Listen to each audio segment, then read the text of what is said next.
कैसे हैं आप सब लोग। ब्यूटीफुल सी सक्सेस स्टोरी लेकर के आई हूँ। इन्होंने खुद स्टोरी में अपना नाम नहीं दिया है, इसलिए मैं इनका नाम मेंशन नहीं कर सकती हूँ। इन्होंने लिखा है, हाय दी, मैं अपनी सक्सेस स्टोरी आपके साथ में आज शेयर कर रही हूँ। 6 महीने पहले मेरा ब्रेकअप हो गया था। मेरे बॉयफ्रेंड ने मुझसे कहा था कि मैं बहुत ज़्यादा इमेच्योर हूँ और चीज़ों को नहीं समझती हूँ। मैं शायद बहुत ज़्यादा इमेच्योर थी और चीज़ों को नहीं समझ पा रही थी, और मेरी ही सबसे बड़ी मिस्टेक थी, क्योंकि वो बिज़ी था और मैं शक करती थी और मैं हमेशा बोलती रहती थी कि मुझे तुम्हारा समय चाहिए, तुम्हारे पास में मेरे लिए 5 मिनट का भी टाइम नहीं है कि तुम मुझसे बात कर लो। वो मुझे अक्सर बोलता था कि सच में मेरे पास में टाइम नहीं है, मैं अभी बात नहीं कर सकता हूँ, मेरे पास जब भी टाइम होगा तब मैं तुमसे बात कर लूँगा। और ये चीज़ मुझे बहुत ज़्यादा चुभती थी और मैं हमेशा ही चीखती थी, चिल्लाती थी और उसको बहुत तरीके की बातें सुना देती थी। और धीरे धीरे हम दोनों के अंदर झगड़े इतने ज़्यादा बढ़ गए कि उसने मुझे सीधा बोल दिया कि तुम बहुत ज़्यादा ही इमेच्योरिटी दिखा रही हो रिलेशनशिप के अंदर। 6 साल पुराना रिलेशनशिप था हमारा, और अब मैं उसको इमेच्योर लगने लगी। इस बात से भी मैं इरिटेट होने लगी।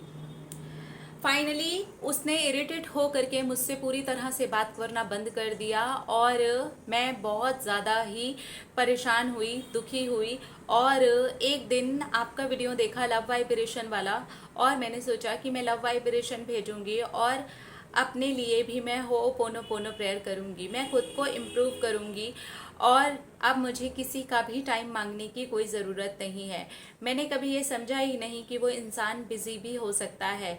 वो इंसान क्या अफेयर ही करता रहेगा, क्या वो कोई काम सेट नहीं कर सकता। और मुझे वहाँ अपनी मिस्टेक समझ में आई कि मैं बहुत ज़्यादा ही परेशान कर रही हूँ। मैं हर वक्त ही उसको कॉल मैसेज करती रहती हूँ, और सचमुच में ये चीज़ें किसी भी इंसान को इरिटेट कर सकती हैं।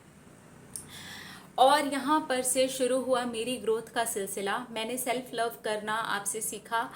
होओपोनोपोनो प्रेयर की मैंने अपने लिए, उनको लव वाइब्रेशन भेजी, और इतना ज़्यादा खुद को डेवलप कर लिया कि अब मेरे मन में उनके लिए कोई भी ख्याल ही नहीं आता था, ना अच्छा ना बुरा। अब मैं रो भी नहीं रही थी, परेशान भी नहीं हो रही थी।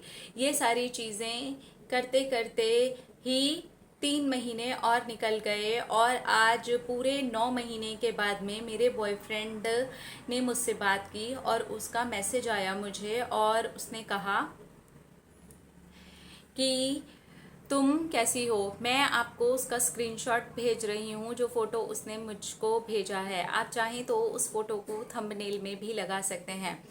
और बहुत ही प्यार से उसने मुझको मैसेज किया और कहा कि मैं तुमको हर पल याद करता रहा, और मैं इस 9 महीने के अंदर अपने काम को इतना ज़्यादा सेट कर चुका हूँ कि अब हम दोनों शादी कर सकते हैं। मैंने तुमसे इस बीच में बात नहीं की क्योंकि मैं बहुत ज़्यादा ही बिज़ी था, और अपने कामों में अपने आप को इतना ज़्यादा लगा चुका था कि अब मैं उस लेवल पर हूँ कि मैं आराम से सारी चीज़ें हैंडल कर सकता हूँ, घर के खर्चे उठा सकता हूँ, तुम्हारे भी खर्चे उठा सकता हूँ। और उसने मेरी भी ग्रोथ के बारे में पूछा, और जो मेरी ग्रोथ हुई थी अपने काम को लेकर के और मेरे नेचर में, उससे वो बहुत ज़्यादा ही हैरान हुआ और वो बहुत ज़्यादा खुश भी हुआ। हमने बहुत ज़्यादा हेल्दी बात की, और आज मैं सचमुच में दुनिया की सबसे ज़्यादा खुश और मैच्योर इंसान हूँ।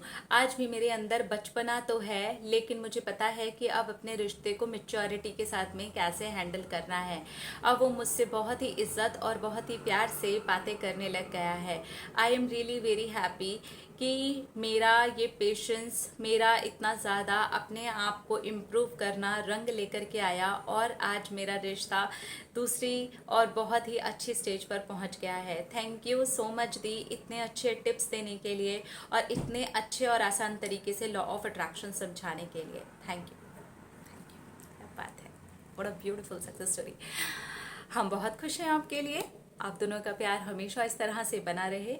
यस, रिश्ते में एक मैच्योरिटी की ज़रूरत होती है, बचपने की भी ज़रूरत होती है। मैं ये नहीं कहूँगी कि बचपने की ज़रूरत नहीं होती, लेकिन अगर हमारा बचपना सामने वाले के काम को परेशान करने लगे, सामने वाले को इरिटेट करने लगे, सामने वाला हमसे दूर भागने लगे, तो फिर वो सचमुच में इरिटेट करने वाली चीज़ है। फिर ये मेच्योरिटी है।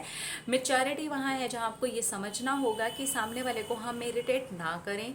सामने वाले का अगर काम हमारी वजह से हैरेस हो रहा है तो वो नहीं होना चाहिए। सामने वाले को हमारी वजह से इरिटेशन हो रही है तो वो नहीं होनी चाहिए। हम टाइम देख करके बात करें, समय देख करके बात करें, और जितनी भी बात करें बहुत हेल्दी बात करें।